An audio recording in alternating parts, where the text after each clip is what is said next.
आप सुनेंगे मुंशी प्रेमचंद द्वारा लिखित उपन्यास गबन का 13वां भाग। सराफे में गंगू की दुकान मशहूर थी। गंगू था तो ब्राह्मण, पर बड़ा ही व्यापार कुशल।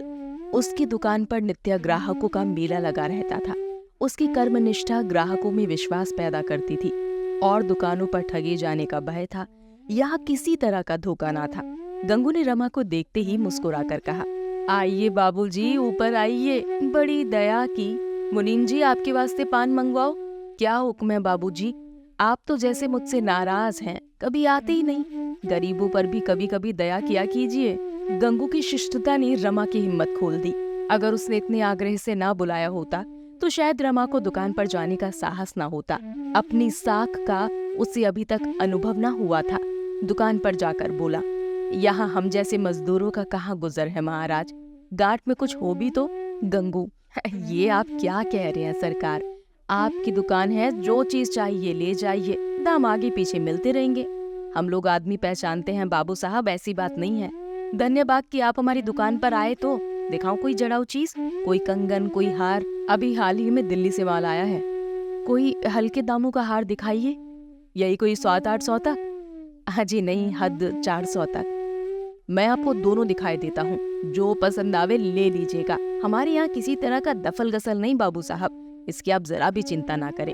5 बरस का लड़का हो या 100 बरस का बूढ़ा, सबके साथ एक बात रखते हैं, मालिक को भी एक दिन मुंह दिखाना है बाबू।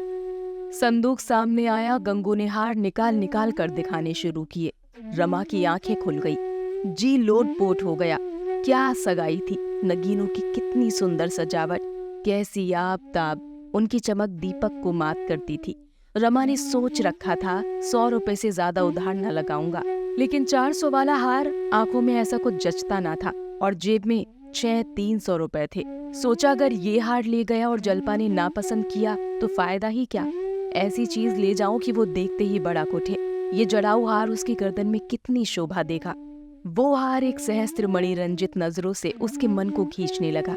वो अभिभूत होकर उसकी ओर ताक रहा था, पर मुंह से कुछ कहने का साहस ना होता था।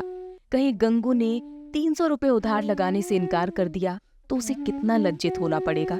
गंगू ने उसके मन का संशय ताड़कर कहा, आपके लायक तो बाबूजी यही चीज है। अंधेरे घर में रख दीजिए तो उजाला हो जाए। रमानाथ, पसंद तो मुझे भी यही है, लेकिन मेरे पास कुल 300 रुपए हैं, ये समझ लीजिए। शर्म से रमा के मुंह पर लाली छा गई। वो धड़कते हुए हृदय से गंगू का मुंह देखने लगा। गंगू ने निष्कपट भाव से कहा, बाबू साहब, रुपया का तो जिक्र ही ना कीजिए। कहिए 10,000 का माल साथ भेज दूं? दुकान आपकी है, भला कोई बात है? हुक्म हो तो एक आधा चीज और दिखाऊं। एक शीश फूल अभी बनकर आया है, बस यही मालूम होता है गुलाब का फूल खिला हुआ है। देखकर जी खुश हो जाएगा। मुनीम जी, जरा वो शीश फूल दिखाना तो। और दाम का भी कुछ ऐसा भारी नहीं है, आपको 250 रुपए में दे दूंगा। रमा ने मुस्कुरा कर कहा, महाराज, बहुत बातें बनाकर कहीं उल्टे छुरे से ना मोड़ लेना। गहनों के मामले में बिल्कुल अनाड़ी हूँ। गंगू, ऐसा न कहो बाबूजी, आप चीज ले जाइए, बाजार में दिखा लीजिए। अगर कोई 250 कौड़ी कम दे देना तो मैं मुफ्त दे दूंगा। शीश फूल आया। सचमुच गुलाब का फूल था, जिस पर हीरे की कलियां उसकी बूंदों के समान चमक रही थी। रमा की टकटकी बंद गई, मानो कोई अलौकिक वस्तु सामने आ गई हो। गंगू, बाबूजी, 250 रुपए तो कारीगर की सगाई के इनाम है, ये एक चीज है। रमानाथ, हाँ है तो सुंदर, मगर भाई ऐसा ना हो कि कल से ही दाम का तगाजा करने लगो। मैं खुद से ही जहाँ तक हो सकेगा जल्दी दे दूंगा। गंगू ने दोनों चीजें 2 सुंदर मखमली केसों में रखकर रमा को दे दी। फिर मुनीम जी ने नाम टकवाया और पान खिलवाकर विदा किया। रमा के मनोल्लास की इस समय सीमा ना थी, किंतु ये विशुद्ध उल्लास ना था, इसमें एक शंका का भी समावेश था। ये उस बालक का आनंद ना था जिसने माता से पैसे मांगकर मिठाई ली हो, बल्कि उस बालक का जिसने पैसे चुरा कर ली हो। उसे मिठाइयाँ मीठी तो लगती हैं, पर दिल कांपता रहता है कि कहीं घर चलने पर मार न पड़ने लगे। 650 रुपए चुका देने की तो उसे विशेष चिंता ना थी। घात लग जाए तो वो 6 महीने में चुका देगा। भय यही था कि बाबूजी सुनेंगे तो जरूर नाराज होंगे। लेकिन जो जो आगे बढ़ता था, जलपा को इन आभूषणों में सुशोभित देखने की उत्कंठा इस शंका पर विजय पाती थी। घर पहुंचने की जल्दी में उसने सड़क छोड़ दी और एक गली में घुस गया। सघन अंधेरा छाया हुआ था। बादल तो उसी वक्त छाए हुए थे जब वो घर से चला था। गली में घुसा ही था कि पानी की बूंदें सर पर छर्रे की तरह पड़ी। जब तक छतरी खोले तब तक वो लथपथ हो चुका था। उसे शंका हुई इस अंधकार में कोई आकर दोनों चीजें ना छीन ले, पानी की झरझर में कोई आवाज भी ना सुने। अंधेरी गलियों में खून तक हो जाते हैं। पछताने लगा, नाहा किधर से आया। 2-4 मिनट देरी से पहुंचता तो ऐसी कौन सी आफत आ जाती। असामयिक वृष्टि ने उसकी आनंद कल्पनाओं में बाधा डाल दी। किसी तरह गली का अंत हुआ और सड़क मिली। लालटेनें दिखाई दी। प्रकाश कितनी विश्वास उत्पन्न करने वाली शक्ति है। आज उसका उसे यथार्थ अनुभव हुआ।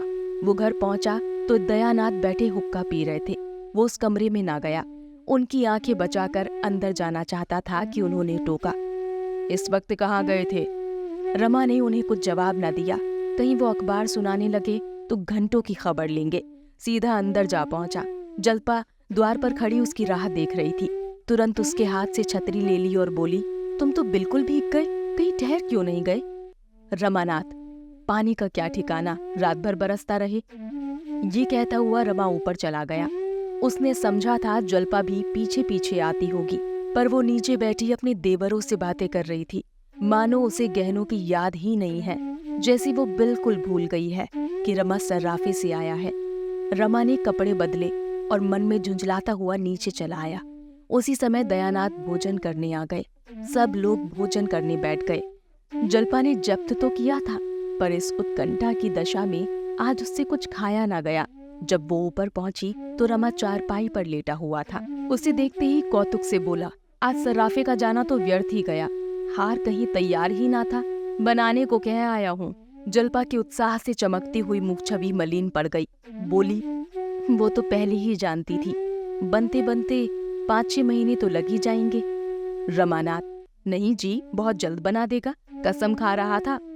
जल्पा, जब चाहे दे। उत्कंठा की चरम सीमा ही निराशा है। जल्पा मुंह उधर करके लेटने जा रही थी कि रमा ने जोर से कह कहा मारा। जल्पा चौंक पड़ी। समझ गई रमा ने शरारत की थी। मुस्कुराती हुई बोली, तुम भी बड़े नटखट हो, क्या लाए? रमानाथ, कैसा चकमा दिया। जल्पा, ये तो मर्दों की आदत ही है, तुमने नई बात क्या की? जल्पा दोनों आभूषणों को देखकर निहाल हो गई। हृदय में आनंद की लहरें सी उठने लगी। वो मनोभावों को छुपाना चाहती थी कि रमा उसे ओछी ना समझे, लेकिन एक एक अंग खिला जाता था। मुस्कुराती हुई आंखें, दमकते हुए कपोल और खिले हुए अधर उसका भरम गवाए देते थे। उसने हार गले में पहना, शीश फूल जोड़े में सजाया और हर्ष से उन्मत्त होकर बोली, तुम्हें आशीर्वाद देती हूँ, ईश्वर तुम्हारी सारी मनोकामनाएं पूरी करे। आज जल्पा की वो अभिलाषा पूरी हुई जो बचपन ही से उसकी कल्पनाओं का एक स्वप्न, उसकी आशाओं का क्रीड़ा स्थल बनी हुई थी। आज उसकी वो साध पूरी हो गई। यदि मान की यहाँ होती तो वो सबसे पहले ये हार उसे दिखाती और कहती, तुम्हारा हार तुम्हें मुबारक हो। रमा पर घड़ों नशा चढ़ा हुआ था। आज उसे अपना जीवन सफल जान पड़ा। अपने जीवन में आज पहली बार उसे विजय का आनंद प्राप्त हुआ। जल्पा ने पूछा, जाकर अम्मा जी को दिखाऊं? रमा ने नम्रता से कहा, अम्मा जी को क्या दिखाने जाओगी, ऐसी कौन सी बड़ी चीजें हैं? जल्पा, अब मैं तुमसे साल भर तक और किसी चीज के लिए ना कहूंगी। इसके रुपए देकर ही मेरे दिल का बोझ हल्का होगा। रमा गर्व से बोला, रुपए की क्या चिंता है ही कितने। जल्पा, जरा अम्मा जी को दिखाऊं, देखिए क्या कहती हैं। रमानाथ, मगर ये ना कहना उधार लाए हैं। जल्पा इस तरह दौड़ी हुई नीचे गई मानो उसे वहां कोई निधि मिल जाएगी। आधी रात बीत चुकी थी। रमा आनंद की नींद सो रहा था। जल्पा ने छत पर आकर एक बार आकाश की ओर देखा। निर्मल चांदनी छिटकी हुई थी। वो कार्तिक की चांदनी जिसमें संगीत की शांति है, शांति का माधुर्य और माधुर्य का उन्मादब। जल्पा ने कमरे में आकर अपनी संदूकची खोली और उसमें से वो कांच का चंद्रहार निकाला जिसे एक दिन पहनकर उसने अपने को धन्य माना था। पर अब इस नए चंद्रहार के सामने उसकी चमक उसी भांति मंद पड़ गई थी जैसे इस निर्मल चंद्र ज्योति के सामने तारों का आलोकब। उसने उस नकली चंद्रहार को तोड़ डाला और उसके दानों को नीचे गली में फेंक दिया। उसी भांति जैसे पूजन समाप्त हो जाने के बाद कोई उपासक मिट्टी की मूर्तियों को जल में विसर्जित कर देता है। तो ये था गबन उपन्यास का 13वां भाग। उपन्यास की और भी भाग सुनने के लिए बनी रहिए हमारे साथ और हमारी अन्य कहानियों को सुनकर उन पर भी अपनी प्रतिक्रियाएं देना ना भूलें। साथ ही हमारे चैनल को लाइक, शेयर, सब्सक्राइब करना ना भूलें और सुनते रहें स्टोरियन लफ्जों के हमसफर।